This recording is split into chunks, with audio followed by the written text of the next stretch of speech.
You may have seen some wonderful holiday snaps from Lille in France over the past 7 days from our friends at Leeds for Europe. Well, I caught up earlier in the week with their chair, Richard Wilson, who told me all about why they went and what they found out when they got there. So, Richard, you've just led a small delegation of Leeds for Europe types to the city of Lille in France. Why Lille? Well, Lille is the twin city of Leeds, and we've been working for quite some time to try and get links going or reactivate links between Leeds and our twin cities. And we've done a lot of work with Dortmund, which is our twin city in Germany. And this is the sort of second stage of that, is now to strengthen links with Lille. And we've got one other twin city in the pipeline, which is Brno in Czechia.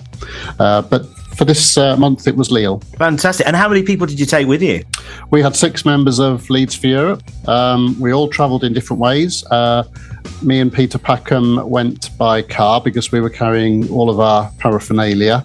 We had a couple who went by Eurostar, and we had a pair that went via the Netherlands over the North Sea. So it was kind of a competition to see who got there the first and which method was the best. And had you been to Lille before? No, I've never been. Right. And is it comparable to Leeds in terms of size, population? And it felt bigger because it's got a lot of neighbourhoods all sort of spread around, and you can walk straight from one to the other, all within the sort of outer loop. It is a big city. If you count all the suburbs, I think it's about 1.5 million people. So that makes it not too far short of Birmingham or somewhere like that. So it's probably bigger than Leeds, actually, if you count those outlying areas. Now, what I read on your report of the visit was that your time there coincided with what I believe is the biggest, is it farmers market or natural produce market in the whole of Europe? No, it's got a flea market. A flea market? Yes, and I wasn't sure what that meant, but it's like a huge episode of Bargain Hunt or something like that. There were literally thousands and thousands of people who had tipped out their attics. I think it's a sort of tradition that people save up all of the stuff that they want to get rid of, and then on that day, first weekend in September, they empty it all out onto the streets. And there were 10,000, I believe, stallholders and up to 3 million visitors over the weekend. So it was really huge. Goodness, that is huge. Mind-bogglingly. Yes. The whole city centre was shut down. It's a large city centre, as I say. Yeah. And there were tens, hundreds of thousands of people roaming around the streets. It was quite an event, and I'd never heard of it until we arranged this visit. Considering the scale of this event, it's surprising that it's not better known, but it really is something to see. So you had not a captive audience, but you certainly had a large audience, and you set up a stall as part of this flea market, didn't you? We all feel bereft because of Brexit. You feel cut off on the island, and it was really inspiring to undo that a little bit in a small way, to reconnect with Europe and to feel a part of the European community. And the friendly welcome we had from ordinary people and senior people who may come on to was great. It was really lovely. You felt once again like a European for one weekend anyway, and we really enjoyed that. Yeah. So who facilitated the visit and who worked with you over there then? Because you mentioned some senior people from Lille. Who were they? Well, we were helped a lot by someone called Sven Frank, who is the local representative of Volt, the political party that you'll have heard of. And the beauty of Volt in this case, with it being a single pan-European party, it made it a lot easier to have those connections across borders. We actually originally made contact with someone in the UK who then put us in touch with someone in Lille, and it developed. It's taken a long time. It's taken a year or two to get to that point. But once we decided we were going to go, we've had fantastic support from Sven Frank and the team of Volt people out there. In fact, our stalls were adjacent to one another, so we were able to support each other during the weekend and had some camaraderie there.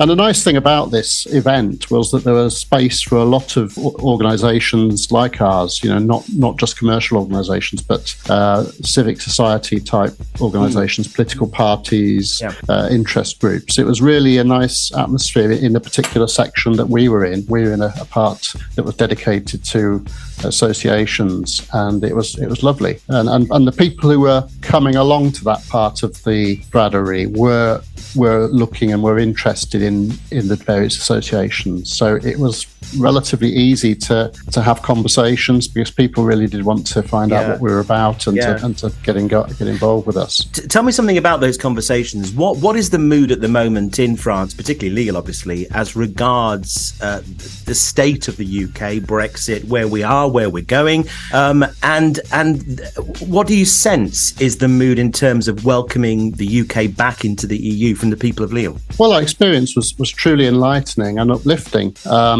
We had a lot of conversations with people, mainly French, but there were people from other countries as well, like Belgium and Germany and England.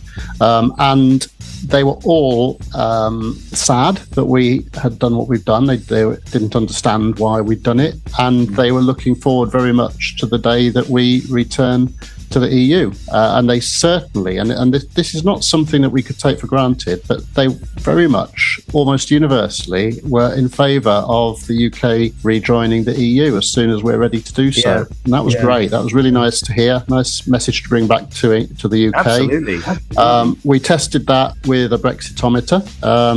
It's the first time, certainly, we've taken our Brexitometer abroad. I don't know if anyone else has ever done it. We got it translated into French, and we asked questions specifically aimed at the French audience. And one of those questions was, would you welcome the United Kingdom back into the European Union? And it got a very positive result. And I know that Brexitometers often give the results that you might be expecting, but we genuinely didn't know what the answer to that question was going to be when we went out there. And it came back very, very strongly in favour, which is wonderful. Were the people in Lille surprised at the strength of feeling from their twin city and the fact that there was still a very active and engaging and, effective movement from just one city in the UK? I mean, did you sort of extrapolate that and inform them that this was still happening across the country? There were movements like Leeds for Europe in Newcastle, Birmingham, in Cornwall, in London. Absolutely, yeah. So the first question a lot of them asked is why Leeds? Why are you here? Or why have you come here specifically? And we explained about the twinning connection. And as you just indicated, we explained that we were just one of many, many groups across the UK that are fighting this fight to get us back into the European Union. So they liked to hear that. We like to think that other cities and towns in the UK will try something similar with their twin towns in the future. We would definitely encourage them to do so.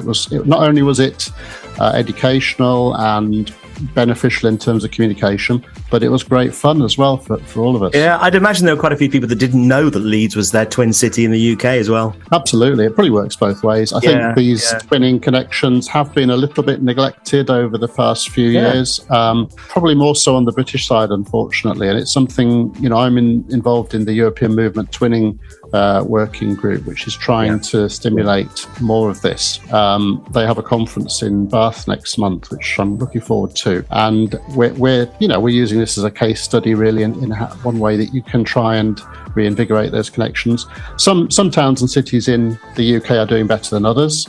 Some have got good support from their local authorities, and some don't. And the more we do that, the better. The more we have connections, the more we spread the messages about that we're not all raving lunatics over on our little island. We're actually friendly. Absolutely. Friendly, and we like Europe. On our way back from Lille, we actually dipped into Belgium to have a look at some First World War battlefields and went to Ypres as well. Yeah. And crossing from France into Belgium, you don't even know that you've done it until the road signs change or something like that. Sure. Now, that's for me is how borders I would like them to be.